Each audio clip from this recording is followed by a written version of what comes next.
So what were your other two post-apocalyptic films you wanted to talk about? The next one I was going to talk about is called Gas, or Mhm. It Became Necessary to Destroy the World in Order to Save It. And it is a comedy by Roger Corman. It was close to his last film before he made Frankenstein Unbound in the early 90s. And it was kind of a capper to his career. As I showed this book earlier, he said he tells the authors it was a bit of a disappointment because it got heavily recut Mm. by Nicholson and Arkoff at AIP. Um, they were offended because it had like the voice of God in it, which is in the final cut, which is like so it Okay. sounds like some Mel Brooks type telling somebody that they left their parking lights on.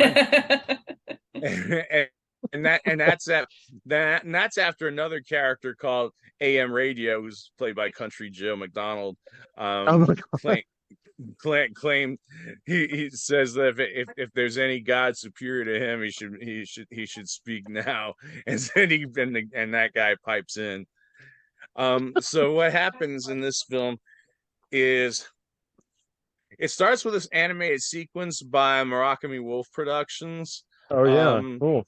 I Swenson love their wasn't stuff. named. Swenson wasn't named on this. It's very sketchy looking, Bill Plimpton kind of looking film where they're up in Alaska, and this really old guy, like he may be a parody of a celebrity because I've heard similar voices to this before. Hmm. Um, he's introducing that they got this biological and chemical weapons lab that they're opening in Alaska, and he brings on this general who's obviously supposed to sound like John Wayne, and they're gonna christen this with this wine, and they smash open a bottle of gas that Ah, covers the world and what? destroys the neurons of anyone over 25. So Oh my people God, I start totally aging. forgot the plot of this. So people start aging and dying very quickly. Lovely. Well, Yeah. now you know why they put it with Wild in the Streets, because it's that youth are taking over. Yes, that's And it's exactly why they put it with that. mm.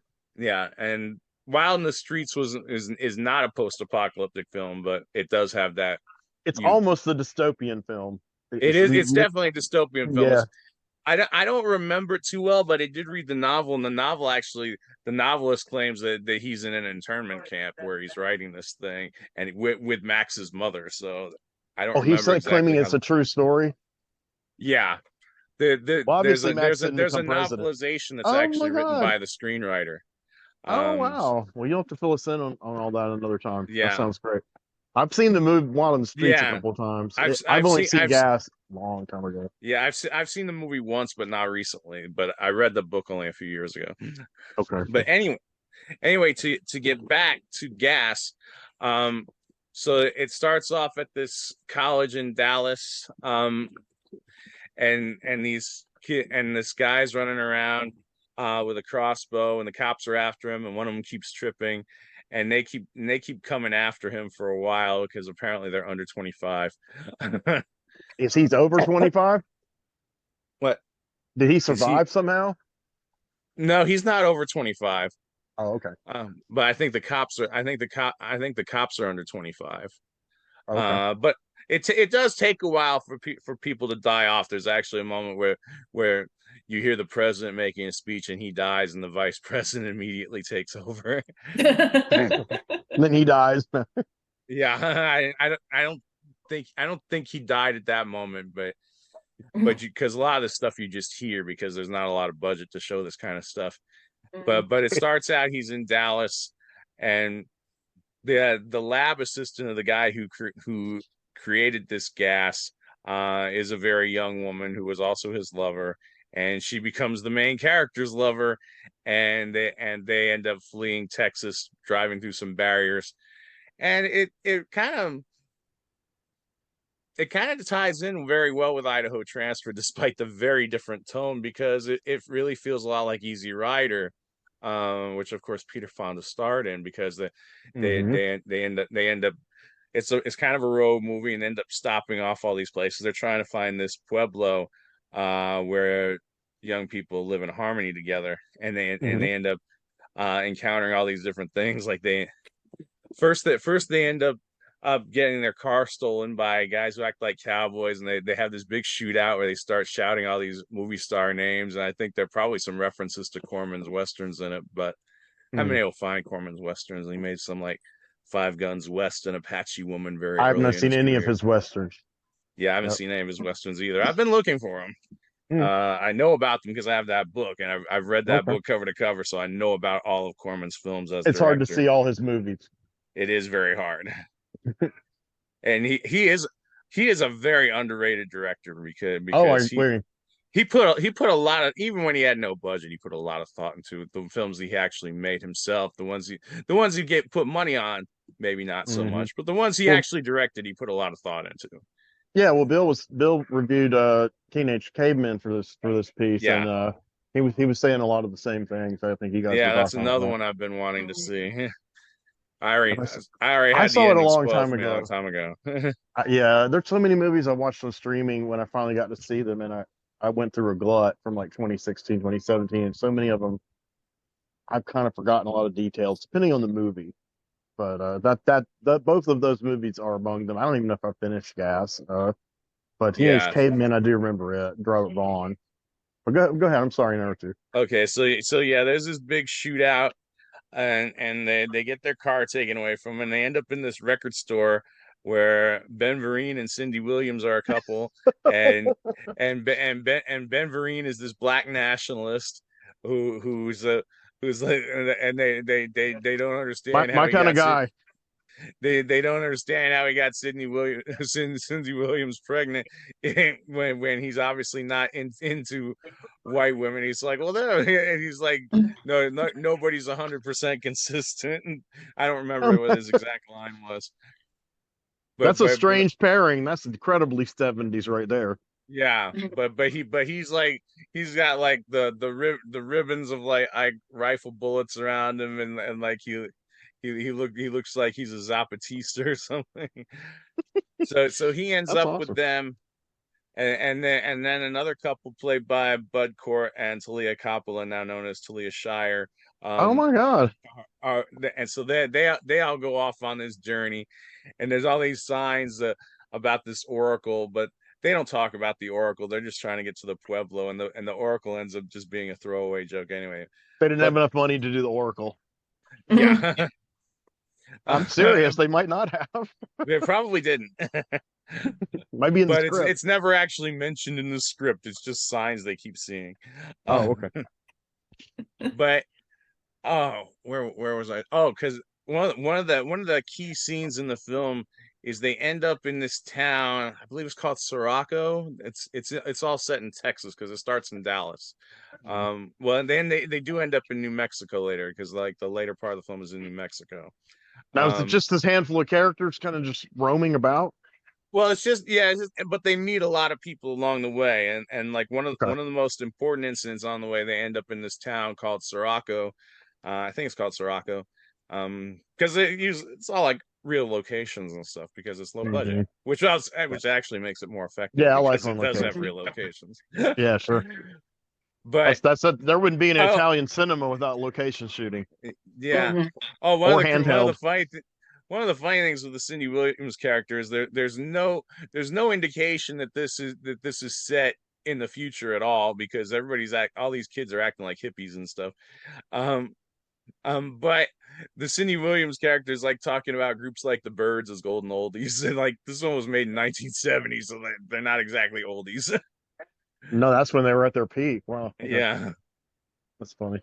But so they end up, there's like these football people, and there's like a marching band and the football players, and so basically the high school football team has essentially taken over the town, and every and they're like pulling all this like these sides of beef out of the supermarket and stuff, and that's like what they're living on.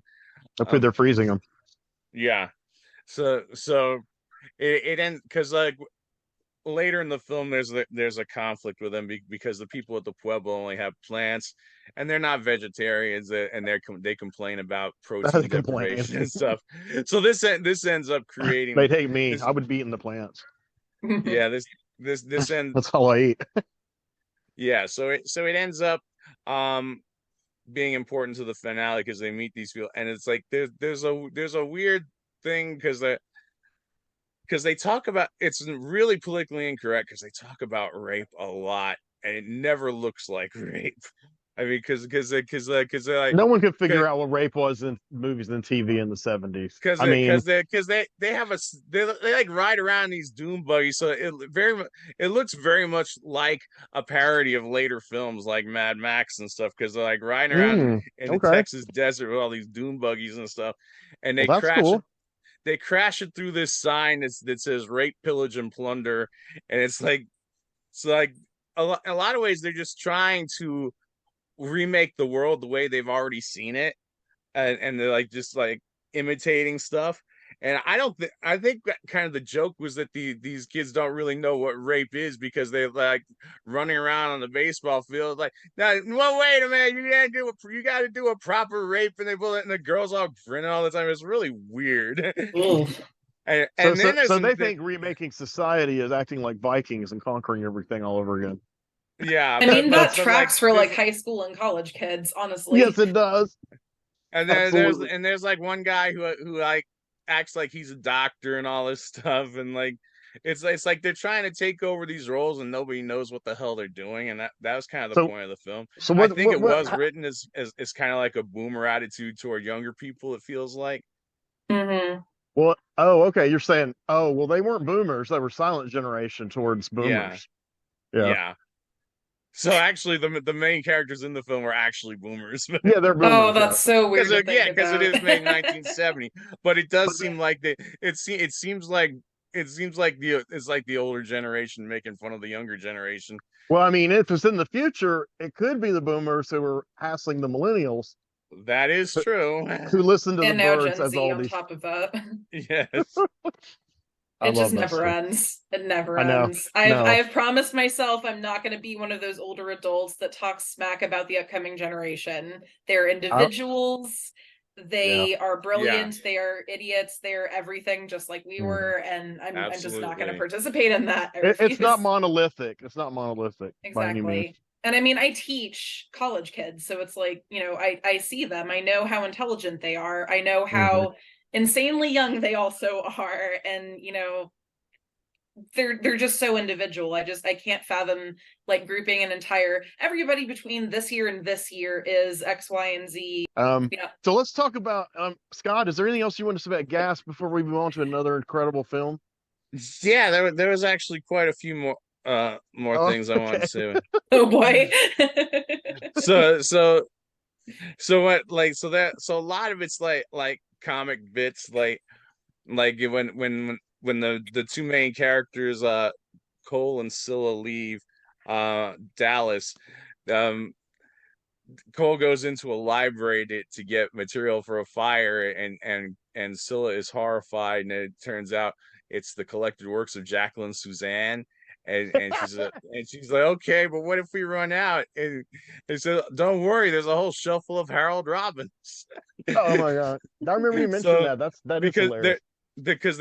there are actually a lot of references to libraries, and there's a lot of respect given to libraries, especially when they get to the Pueblo. Okay. There's there's a library, and there's also a museum where they keep all the weapons because they don't want to fight anymore. And That's good.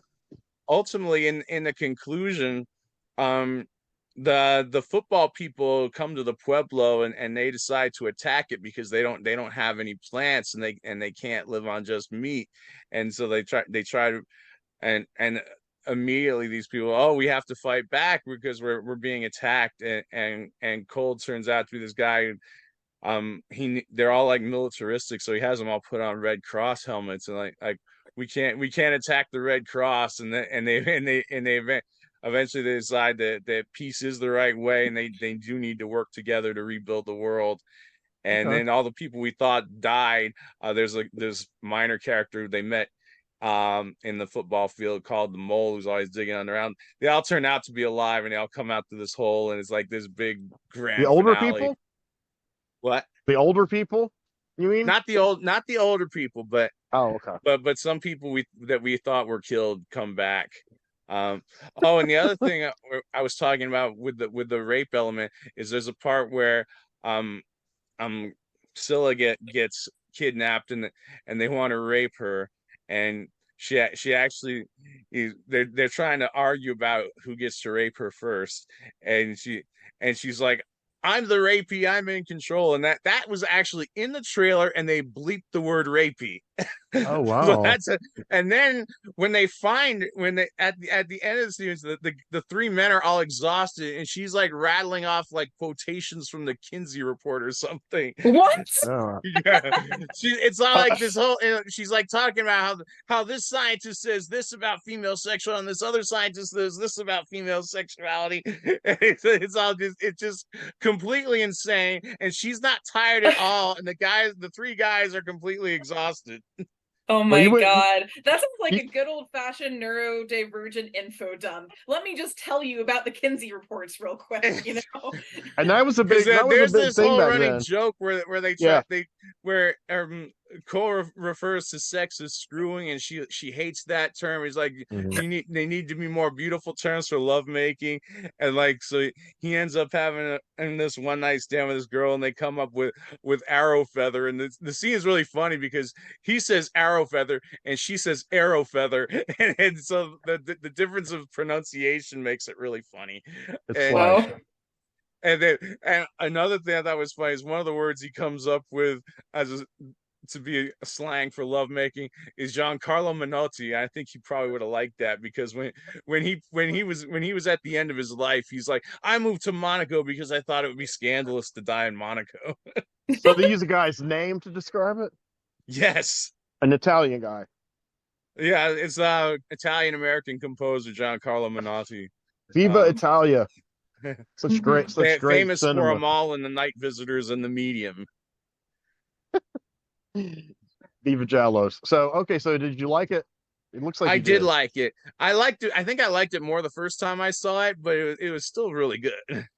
But it is strange, and it Yeah. does I don't know. It felt a little more dated the second time I watched it because I know that this is I didn't watch it on VHS or anything. This DVD came out in 2004, so that kind of limits how long ago I could have first watched this because this is how I first saw it. Yeah, I remember that. Well, I had a ton of the Midnight Movies 2-packs. I never got around to getting that. It was like kind of low on my list, but if I ever had the money, if I got other stuff, I would have picked it up. But yeah, that was a great series. So what was this other one you were going to talk about? I mean, I'm after all that sex talk, I'm tempted to just go into Cafe Flesh, but I want you to finish your stuff first. Yeah, I'm well, not going to talk about Cafe Flesh I first do have a anyway. third one to talk about.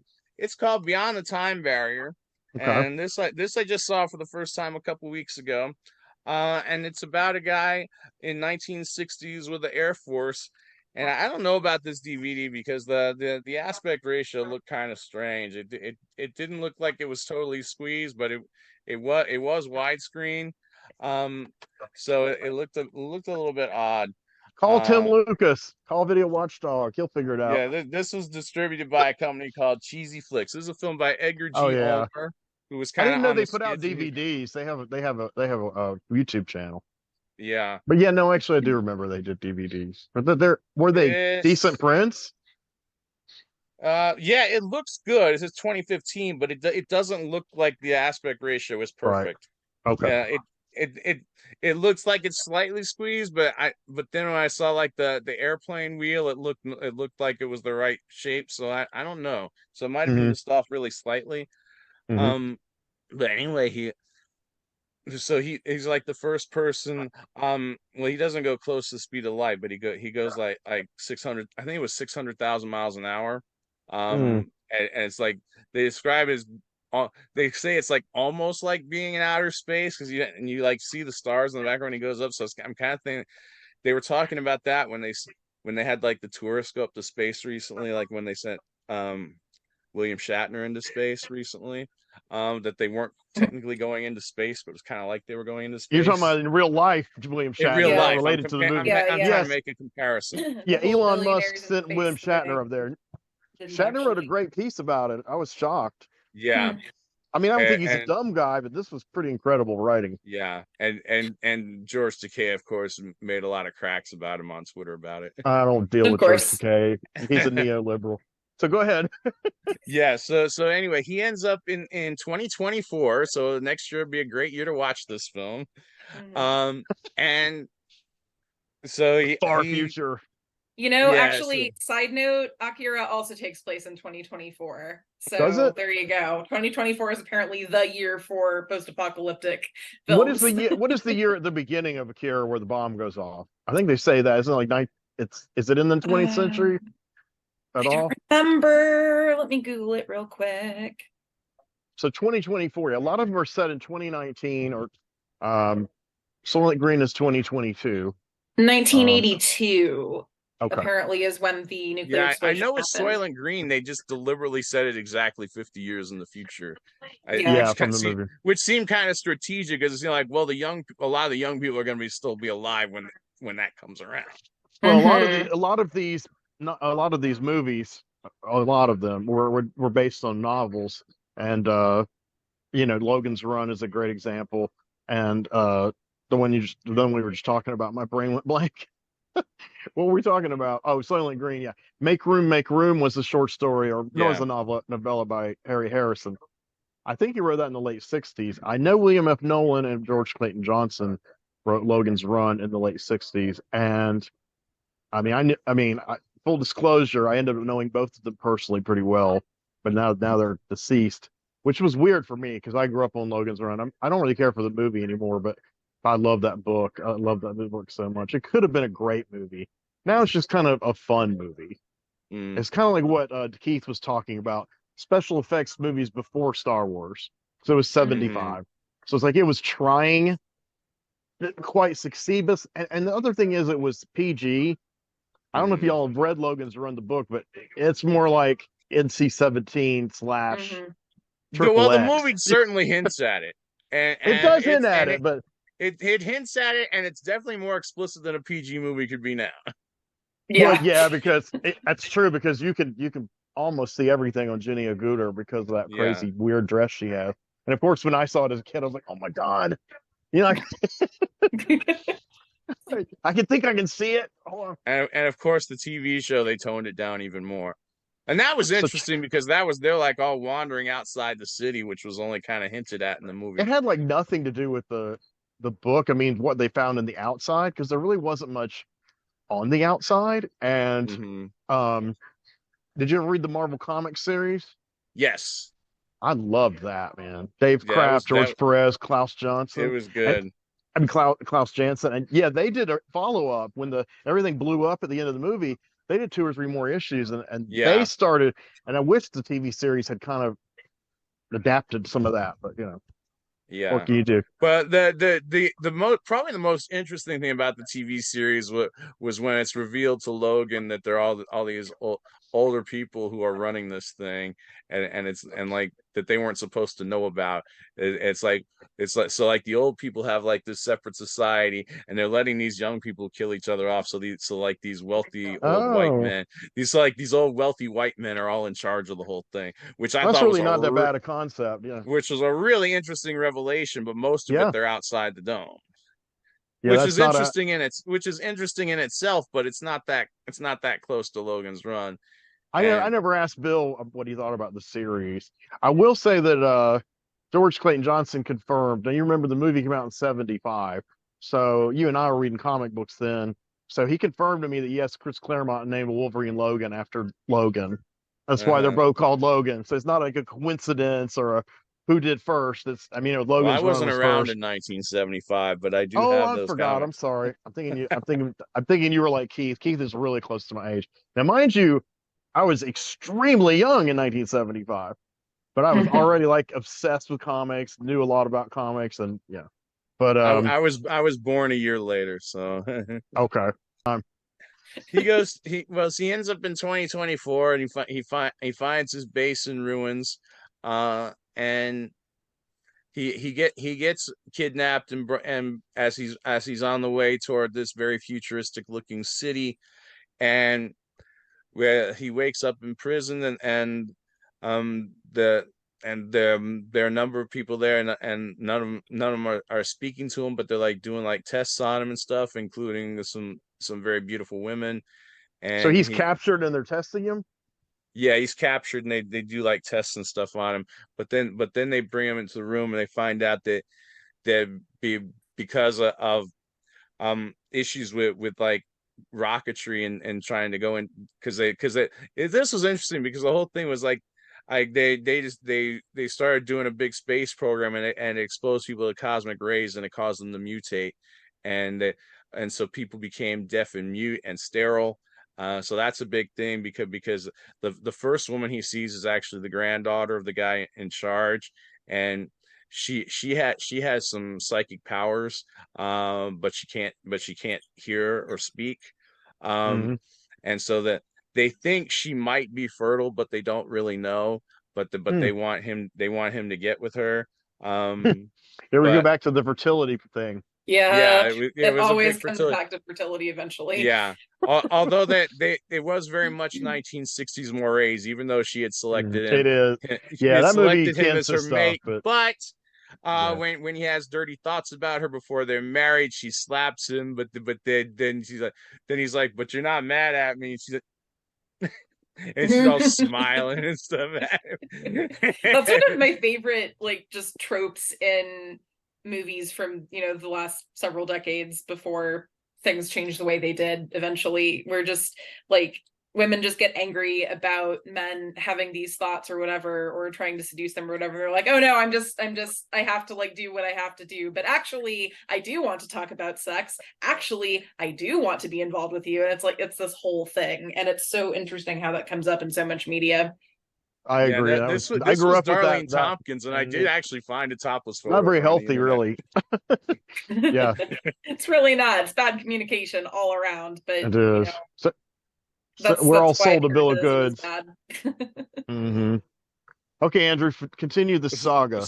So anyway, they've You got don't have all to get these. into all the dialogue or anything. Yeah, they've got all these mutants in a prison, and there are a bunch of people who can include, other than these two older people who can talk. There are actually several other people who've broken through the time barrier. Like they say like specific dates. One of them happened in like 1971, and so he wants to, of course, go back to his own time and try to prevent this from ever happening. Mhm. And That would be a hope good that idea. yeah, and basically tell people you got to stop your experiments with rockets because the cosmic rays are going to destroy the human race. Uh, but there are all these mutants, and like in the climax of the film, one of the woman astronaut from the 70s pulls out, lets all the mutants out, and the mutants can talk, but they're very savage, and there's a lot of implicit rape going on in there, even though this is a film from 1960. You don't actually see anything, but it's clear. It's the intent is very clear.